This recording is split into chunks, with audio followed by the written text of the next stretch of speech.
चिरा जलो घेनिलु आसा जबाजा बोळलो घेनिलु आसा जबाजा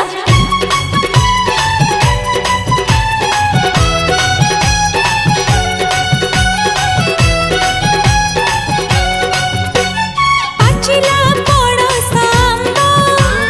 पाचिला पणस आंबा परखिना कलु जाहाठी भाव लो से तो दिने तो गदब सजनी तेरे बिना सजनी तेरे बिना सजनी चटनी कैसे बनी चटनी कैसे बनी